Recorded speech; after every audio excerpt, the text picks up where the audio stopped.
The home for vertical Right, entertainment. but Yeah, verticals are the ultimate indie, you know what yeah. I mean? It's like, I Right mean, now, for sure. it's not front page news of the Wall Street Journal at this point or whatever, but I think it will be, Yeah. you know? Yeah, let's knock the little intro out. Okey doke.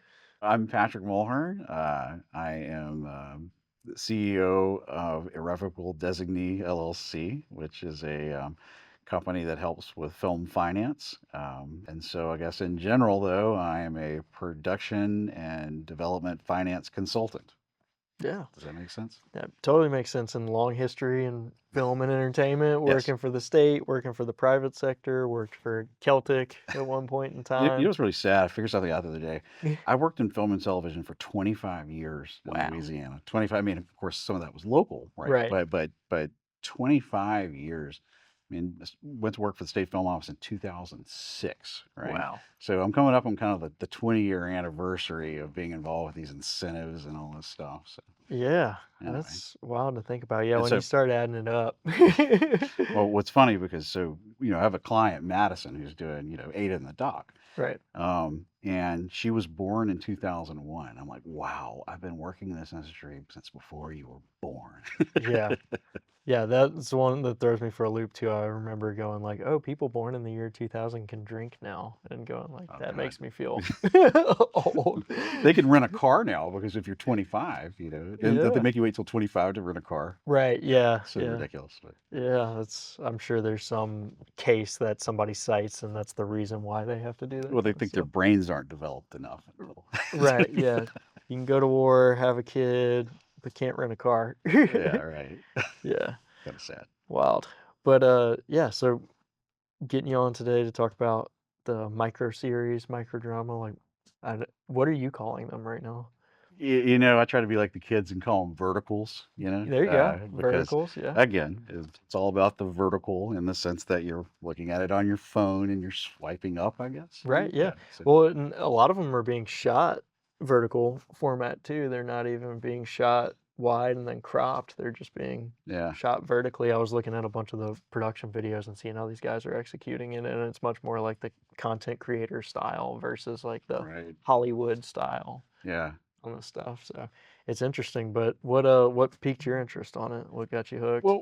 So Quibi, right? I mean, Quibi was going to be the next big thing, and we Yeah, all got excited about Quibi. And what was this 2022 it was one? in the middle of the pandemic, is the way I think 1, I about can't it. remember. Maybe Yeah, it was 2020. I can't remember. It could have yeah, been. And it failed, right? right. So Sacrificial lamb, I suppose. well, they were just, I think, a little too ahead of their time in that, again, they realize, and we all know this is true, attention spans are shrinking, right? Hmm. And kids especially don't have the patience to sit through a long form movie or even a TV show, which makes me sad. Yeah. But during the pandemic, when they thought that this would be the answer is to have this but we all had so much time on our hands that we all just kept watching long form, right? Hmm. I mean, we're, Binged all of yeah, Tiger yeah, King. because again, a lot of your audience is supposed to be just busy people, right? Hmm. And we were not as busy during the pandemic, so I think that had everything to do with the fact that why Quibi, which doesn't it stand for quick bites? Yeah. Yes, that's Yep. that's why it didn't work, right? Yeah. One, I think about like people just weren't ready for that Yeah, too, because like I think now that Quibi did happen, it introduced a whole bunch of people to the ideas. And like now I was looking at like what are the major standalones now? There's Good more Real standalones. Short. Real Real Short short stuff. is owned by Yeah. is a Chinese company, which like I was looking at how that developed a little bit, and I didn't realize that like I know China censors content, but like I didn't know to like what extent like certain streamers just don't exist Yeah, in right. China, so they have to make their own content, and that was it sounded like that's how Real Short came about. But like I was looking up some of the stats on that, and in China, um, micro dramas accounted for Oh, $6 billion yeah. What? last year, Right. where it Oh, I read surpassed that their. it's over an $8 billion industry there now. Oh yeah, Yeah, that yeah, wouldn't shock me, and like it passed up their their film industry, like their long form A- stuff. and so I think going back to like what's happened with us is that we're busy people again, Hmm. right? And we don't have the patience or the time necessarily to do that, right? Right. And when you think about it with social media platforms, whether it's Instagram or TikTok or whatever, and you're scrolling through, and then you stop on something that's like, whoa, that's a really intriguing thing that I'm looking at here, and it's like, and you keep watching, like, oh, well, then I want to watch the next one, from this series or whatever, right? And Yeah. so I think that people realize that like it's a good idea. Quibi was just ahead of its time, and Yeah. and now like this may be where we're heading, right? As a Yeah. society. Well, yeah, you look at how YouTube streams passed up all the major streamers too, and Yeah. you go like that's short format, not necessarily like exactly like vertical series. Most of the vertical series I'm watching are on Instagram. I'm sure it's like TikTok, Snapchat, like there's a bunch of different platforms, and there's these new platforms for it right now. But like, I think about how people do want quality, Yeah. right? Like I think, but previously, like social media and short form, people were just like, "Ah, the quality is not there. It's Correct. crap," Yeah. But I mean, my kids love short form stuff, and we found plenty of good quality stuff for them. And then like I've been watching that Chit show, which I still don't know what to Yeah. call it because like I was trying to look it up on Instagram. I'm Well, like, what is the name of well, this that's thing? a perfect example that it, Yeah, it is not micro drama, right? yeah, I mean, yeah, there are micro dramas, right, but it's also micro comedy. yeah. It's you know micro suspense thriller. It's micro, whatever category you have out there. Yeah. But like one of the things that I think is super interesting about this is like you look, it's democratizing how all of these different players are getting exposure. Where like I don't even know what the show is called because I don't see them titling it on any of this stuff. I just go like, oh, that character's name is Chit. And so like if you look up Chit, you'll find this and you'll find their different pages, but they're all posting it as collaborative content. Like Yeah. the main like 4 or 5 actors are doing that, and then they're I guess this is their theater group. It looks like they were a Oh theater yeah, group. no, absolutely. Think about like Yeah, what if we had this like the days of the Upright Citizens Brigade and yeah, some of these, Second City. I mean, just I'm thinking you're absolutely right for like comedy troops and yeah. whatever. I mean, it's perfect. Well, they're getting exposure and, like so one of the reoccurring things that happens in Chit is, like, he thinks, like, White Claws are juice. So, like, he's always like, "You want a juice?" And, like but he's, like, getting drunk at work, Yeah, drinking White right. Claws, but calling them juice.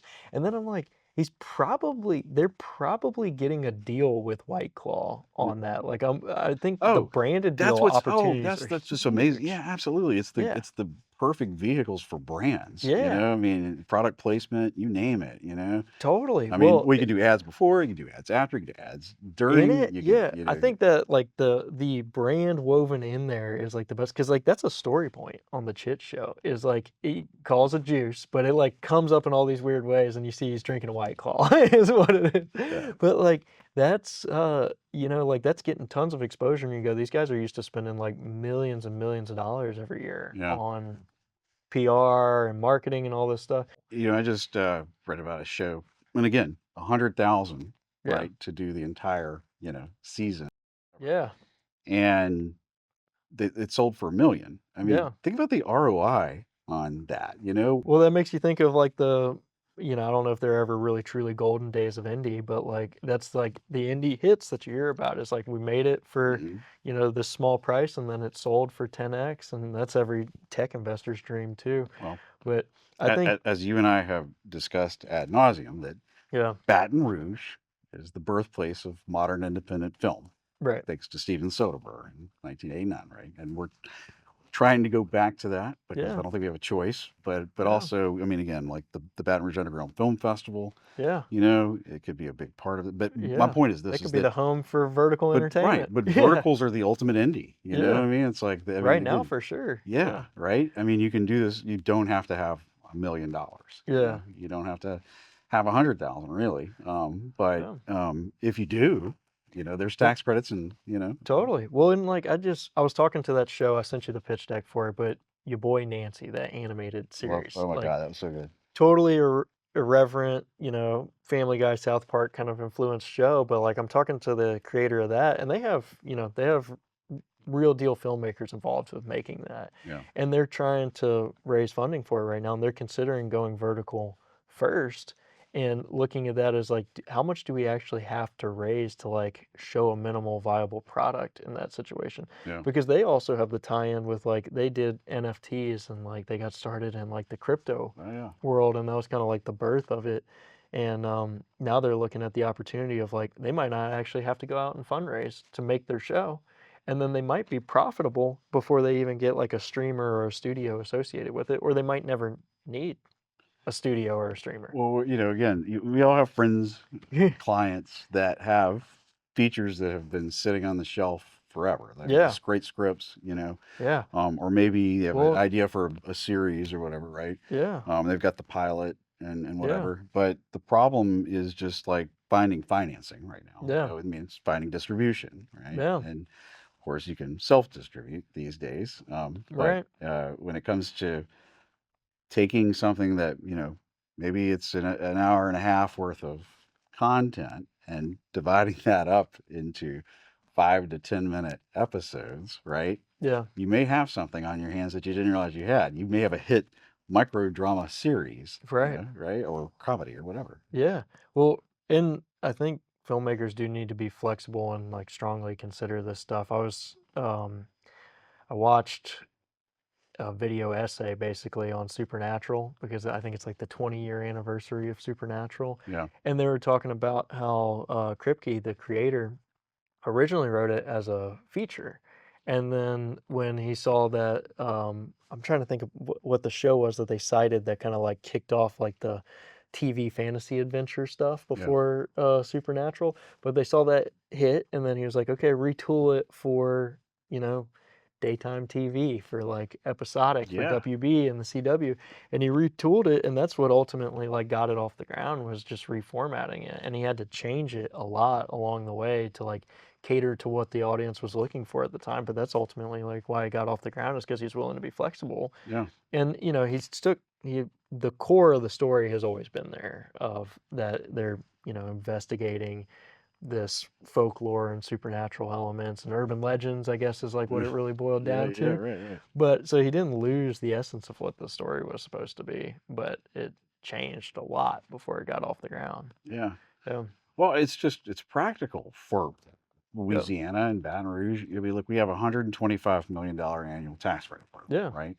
But when you compare that to the 1.3 billion that Georgia is able to give out, right? Yeah. We need to be a little scrappier. We need to be a little Yeah. smarter with what and when you think about it, you can employ a lot of people with Mhm. independent productions, obviously, Yeah. but taking it one step further, the quantity that you could do Yeah. with these micro dramas. You can diversify what you're making. You could have, like you said, you could have them split up across the stages. You could have Yeah. a Yeah, drama. You could I have would a love to see Celtic sci-fi. turn, yeah, you take the, one stage, that's our adventure action stage, right? Yeah. And this one over here is all comedy. Yeah. Stage two would be great for that, wouldn't it? Yeah. They could turn it into almost like a comedy club or whatever. Yeah. But I mean, I'm saying that, but you actually could take, standing sets that's Yeah. for something, and just leave them there, Yeah. repurpose them. We were talking about it the other day. It's like the old days of Hollywood, Mhm. when they have television and you'd have to like repurpose the set for one show, whether it's the Honeymooners or whatever. And Yeah. then you see the same set pieces on another show. You're like, wait a second, that looks familiar. And all he did was like set dress it a little differently or Yeah. something. Yeah. It was Philly, now all of a sudden it's New Orleans. Like Yeah, that's you could do that with the standing sets. I think that's also I love Roger Corman. I reference his book all the time, but like he has shots and scenes and sets that made it into like 6, 7 yeah, movies, yeah, yeah, and probably would have made it into more. I know they have kind of a famous story about they knew they were going to tear down this barn and they filmed like the destruction of this barn and like worked in this fire yeah. into like destruction in all these different movies. They were making their own stock, but yeah, if you give a filmmaker a sandbox, I feel like that helps them so much on just retooling the Yeah. project to figure out what's going to fit in there. Yeah, but also, I mean, just think about the barriers to entry, Yeah. as a content creator. I mean, for the longest time, well, I don't know anybody or I don't, have the means to, pay for, but I mean, again, think about how cheap or how cost effective these can Yeah. be, right? Well, I think people like you said, people get so hung up on like, well, if somebody just invested in my project, it's like there's literally no excuse on these Yeah, because you could be doing a proof of concept for your project. People might crucify me over this, but like you could do it with AI and a free Instagram account, and you could start getting your vertical series out there right now and see if it gets absolutely. any traction, see if people like it. Yeah, Like there's never been a lower barrier to entry. And then if you have that format in mind, like you just think about the cost of production can be so much less on this because you also think about like how much to have like a good case study on this? How many episodes do you need? Like I go, I don't know, 10, 20, something like that. And if you yeah, go like an average episode length on something like this is 1 to 2 minutes long, right. like how much stuff do you actually need to shoot You, to you know, like achieve a so I product mean, here? you showed me the pitch deck Hmm? for the your boy Nancy, Yeah. which is the pitch deck is actually the real, which is actually, the It's very cartoon, meta. which It's is yeah, right, yeah. which honestly, when I start thinking about it, like that's brilliant, and that's how I think series can be funded is like having a really good marketing type push uh, to get people interested in to begin with, right? Yeah. And when you start whetting people's appetite, then yeah, that might be the thing that has somebody, you know what, I do want to invest in that thing. Yeah. So it's both entertainment and information. Yeah. The It's people that are funding entertainment these days, I feel like one of they're as risk averse as they've ever been. Like I yeah, don't feel like they're going to go out on a limb right now, and so I think they're looking for every reason on why not to do something, but then at the same time, like they want you to have all the proof that it's going to succeed, yeah. and I think you can actually do that with this format right now. But Tommy Harper, who again, this is a guy who's an executive producer, things like Star Wars, Star Trek, Mission Impossible, Top Gun Maverick, right? Hmm. We know him because he was here for Battle Los Angeles way back in 2009, right? Right. And so we're having these conversations with him. He's a big believer in verticals, right? And franchises. I mean, he's like the king of franchises and some of these things, right? But you're going to see the birth of a franchise, in a micro drama, right? Yeah. And it's going to be so much easier to do that. I'm going to say this, like, as much as again, you and I talk all the time, like, oh, Hollywood only does reboots and sequels, right? We want to see more original content, right? Yeah. Well, we're getting it, and I feel like maybe we've all been forced into being more creative, Yeah. Yeah, it forces you to actually have a good idea, I think right? is what it comes down to here, Yeah. because you can take it to market and test it immediately. Oh, You're sure. not like building it in a box, you're getting it out to the people. Like I think, Ron Howard did that thing years ago where he invested in a whole bunch of new media projects. He took all these like content creators and like web series and like tried to do something a Yeah. little bigger with them. And I think I don't know if this show was one of them, but it was in the same vein. There's a show called High Maintenance that was on Vimeo, and it was only on Vimeo. It was only like a web series, and then it ended up getting picked up by HBO. But like the core of the concept was so simple. The main character just called the guy. Yeah. He was a weed dealer in New York, and every episode was just his interaction with his clients and his customers. It was a comedy. Right. And it's about all the mishaps that happened in there. But then it got picked up on HBO and went for 4 seasons. But it's like I'm sure Yeah. they were like, okay, this is gonna have at least moderate success because it's already proven itself in this Yeah. web format. And I think that'll be interesting where like you've seen like there's going to be this like back and forth between those worlds. I don't think that verticals are going to necessarily replace like Mm.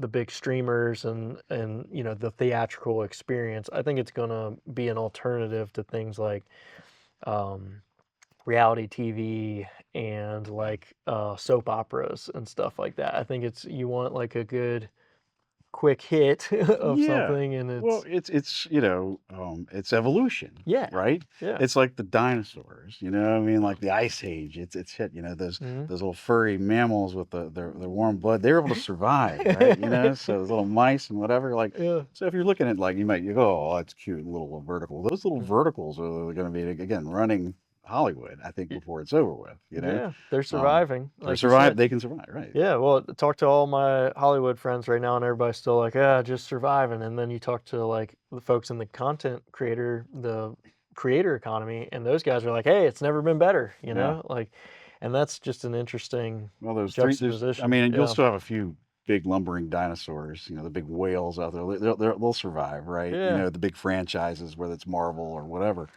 But I don't think you're going to see near as many of those. I think they're going to be dying off because Yeah. nobody can afford that. Well, they're gonna have to They can't adapt, make their money is back. what it's Yeah, gonna come down to. right. Because like there is still those franchises that, just the gift that keeps on giving, like you look at like Mickey Mouse, Sure. like Oh, Mickey Mouse isn't going there will anywhere. always be Like, event. I mean, again, yeah, theaters are not going to die. People yeah, are always going to want to have a big, you know, um, something worth seeing in the theater more than anything, right. right?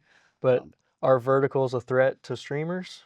That's one of the questions. Like, I wonder if the streamers are asking themselves that question right now. well, again, I know people who are talking about streaming verticals, like Yeah, streaming services vertical. I mean, and which I think is brilliant. yeah. I mean, here's We're gonna see some folks adapt, is the way I think about it. It's like we're gonna see who adapts and who resists. but let's think about us as a society too. Okay, Yeah, think about this: self-driving cars are going to happen. They're right. already happening. Yeah. I'm having to tell a certain person in my family to quit using the self-driving feature, Yeah. right? But I think it's going to become the norm over the next couple of years, Right. right? And when you have all this extra time going from A to B, it may be tough to watch a 2-hour movie, but you can catch up on, 7, 8 minute episode of Yeah. whatever, right? What happened on Brooklyn Coffee Shop? Yeah. Yeah. Those episodes are like 2, Uh, 3 minutes. well, here Yeah. we're in Baton Rouge, Louisiana, where you don't really have public transportation for the most part, right? But Hmm. big cities, you do, right? You're on a Yeah. subway, whatever. I mean, I get it. That's like you want to catch up on your soaps or whatever, Yeah. which is just turns out your soap is 10 minutes now. So Yeah. Well, and then for the Colby, what are the self-driving ones that you call out in Austin every time we're in Austin? Oh, Waymos. Waymos. Waymo, Yeah. So like on the Waymo, yeah. that might be Waymo should get into vertical. the vertical business if they haven't already. Yeah. I mean, I was just honestly, there was a point in time where like Intel was working with, I don't remember, was it Sony or somebody? Really? Yeah, like they were talking about like vehicles being entertainment delivery vehicles in a way they could be. I could see it. Yeah, Yeah. yeah. I I mean, believe it. so Yeah, I guess that answers the question on what's next. But well, I mean, again, it's not front page news of the Wall Street Journal at this point or whatever, but I think it will be. yeah. Yeah.